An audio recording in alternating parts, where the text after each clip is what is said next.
Okay, first YouTube video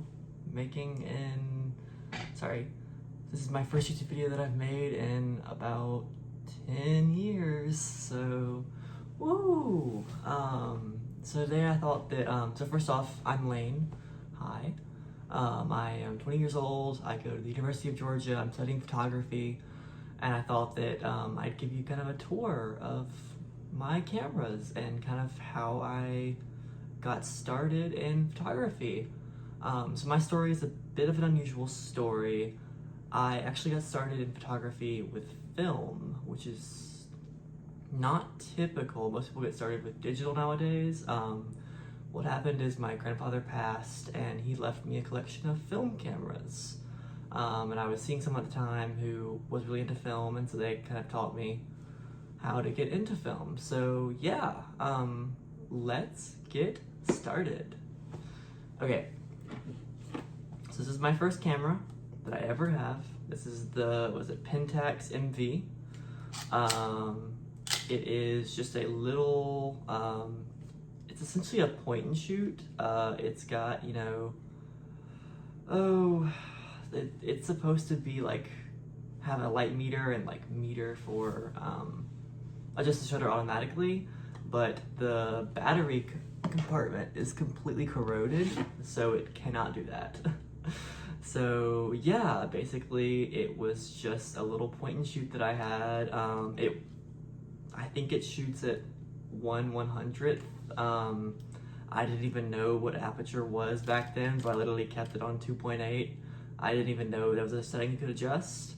And yeah, I didn't know what, well, it says ASA, I didn't know what ISO was. I didn't know anything. I just kind of took it around and got some stuff.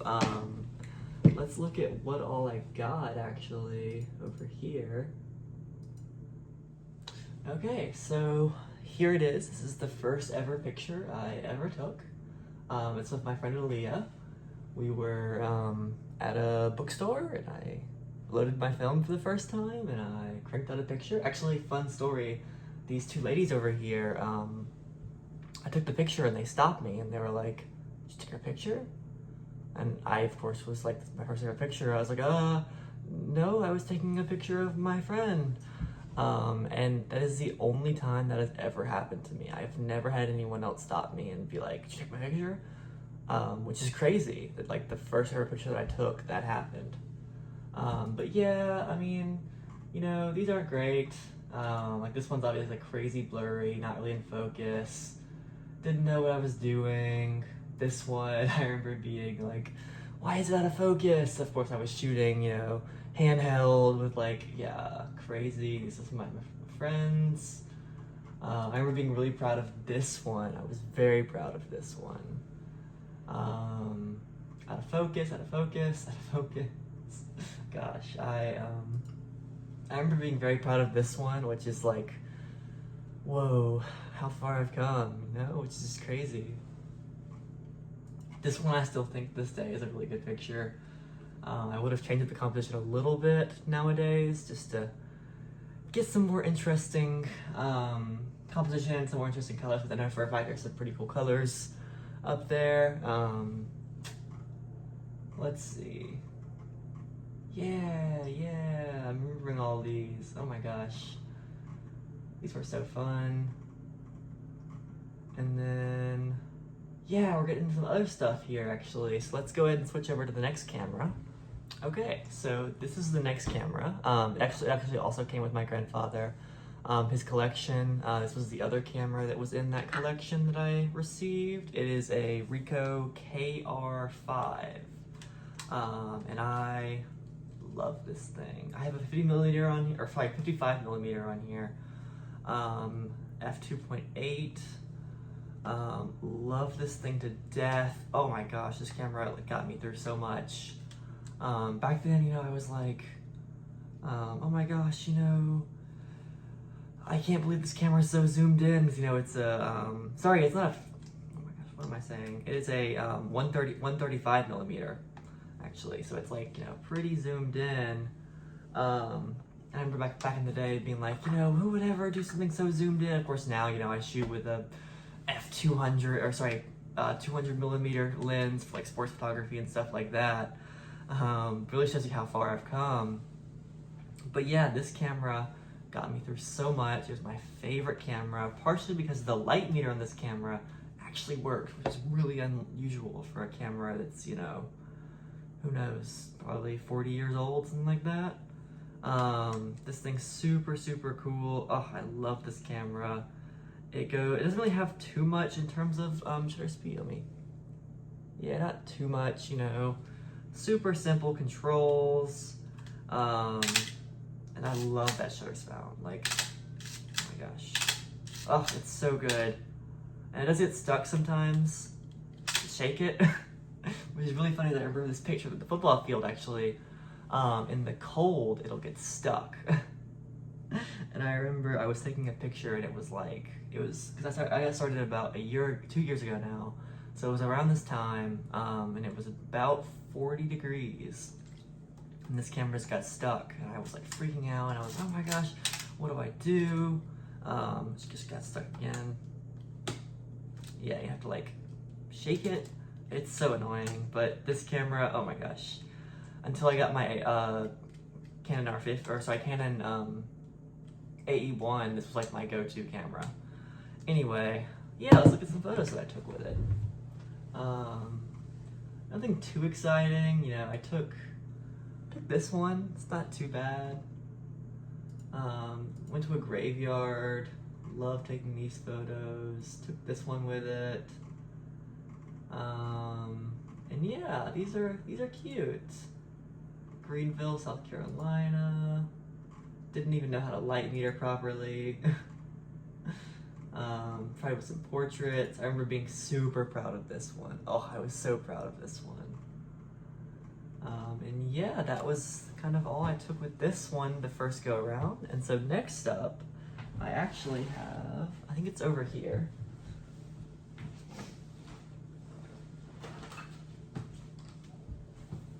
Yes, so this is the Kodak, I believe it's H35.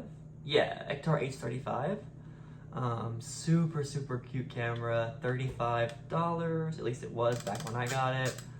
And then, you know, it came with a roll of film. And so it's just a little half frame point and shoot, so you get 75 pictures instead of 36 on a usual roll. And yeah, I remember getting this, actually, fun story, I remember getting this camera and I was just like, I put in, oh gosh, was it Portra 400. I put in a roll of Portra 400 and I was so concerned. I was like, you know, how do I know this camera can shoot something so high? Because all I'd ever shot before was 200, Kodak 200.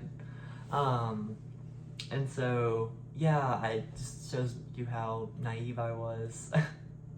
And so I remember like I was light metering for it and it's like, girl, it's a point and shoot.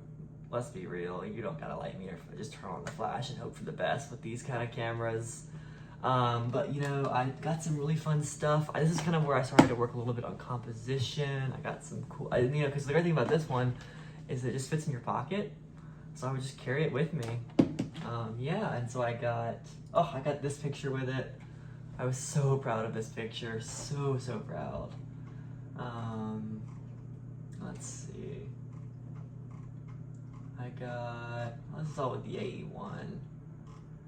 But yeah, I didn't take too terribly much with this one. But yeah, this was a fun little camera that I had, yeah. Okay, let's go to the next one.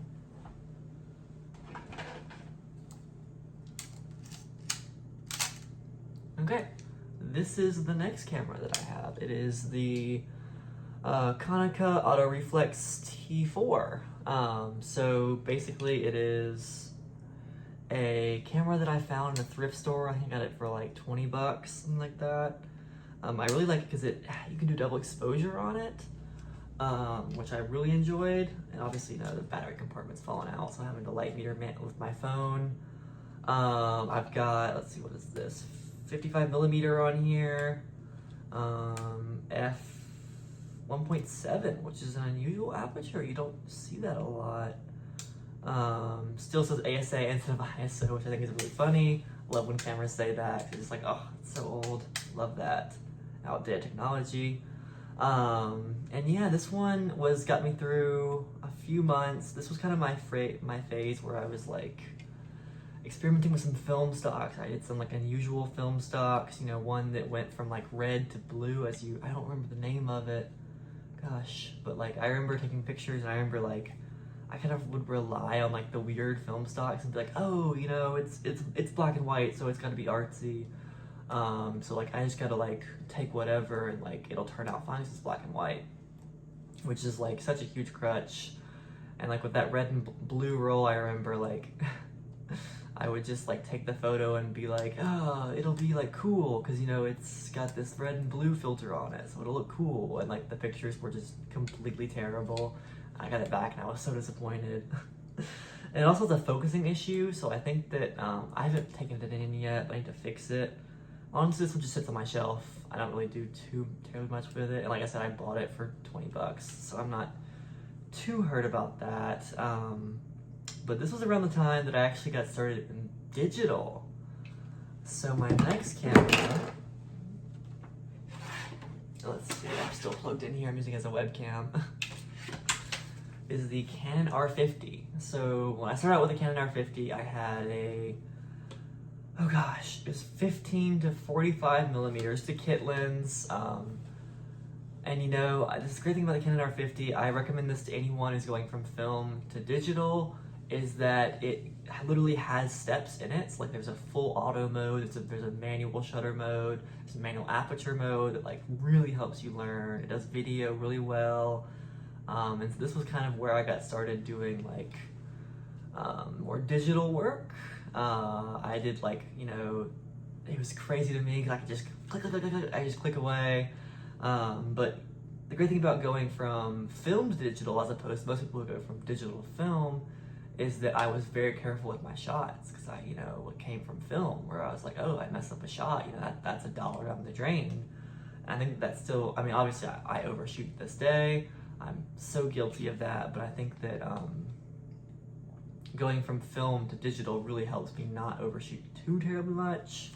But yeah, Canon R50, this thing was my baby. I love this thing. It carried me through about 2 years, no, probably about a year and a half of photography. It was my go-to digital camera. Of course, nowadays I actually have the Sony a7 IV, which is a brand new thing to me. I just got it about a month ago, and I have absolutely fallen in love with it. But yeah, it's the Canon R50, and I love that thing. It's so great. And so right after I got that, I was actually given, where is it? Oh, it's my bag. Well, actually, I'm gonna talk about this one first. So I got 2 cameras next. This is the, oh gosh, Kodak 3A, I think. It doesn't really work. It's, you know, from the 1890s, so I'm not too upset if it doesn't work. But yeah, it's just a cute little, you know, fun little thing that I've got that I've tried to shoot like a roll in it, and it just did not turn out right. But my main 35 millimeter,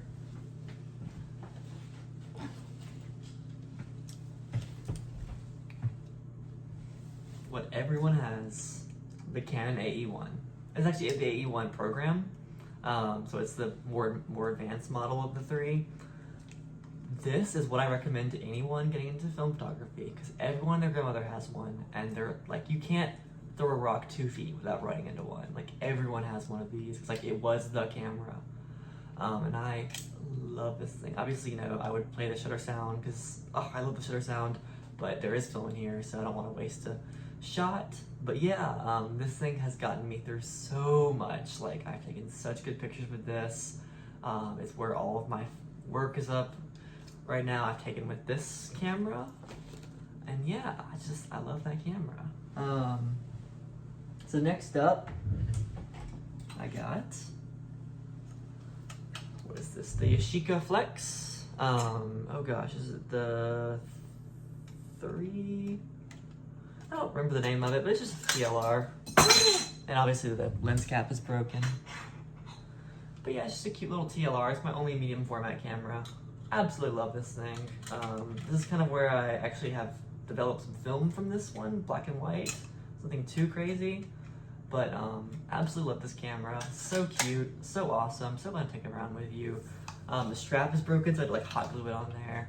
But if you want to look really annoying, carry around this with you. Everyone will give you stares and like, is that a camera? Oh my gosh, what? Love that thing. Love that thing to death. So next up in my digital world, I have this, which is the Fujifilm X100T. I really wanted the X100VI. I mean, so does everyone. But I don't have $2,000 to spend on that. So I got the T, and I love this thing to death. It's like one of my favorite digital cameras. Absolutely love this thing. It's so great, it's so cute, so compact. Oh, I love this thing. Recommend that to anyone who's like super into the film simulation. The T is awesome, and it's like, you know, a lot more affordable. I think that might be it, except for my newest edition, which is the Sony a7 IV. This is what I use for like my professional work, portraits, you know, sports photography. And yeah, those are my cameras. Thank you so much for watching. Hope you have a great day.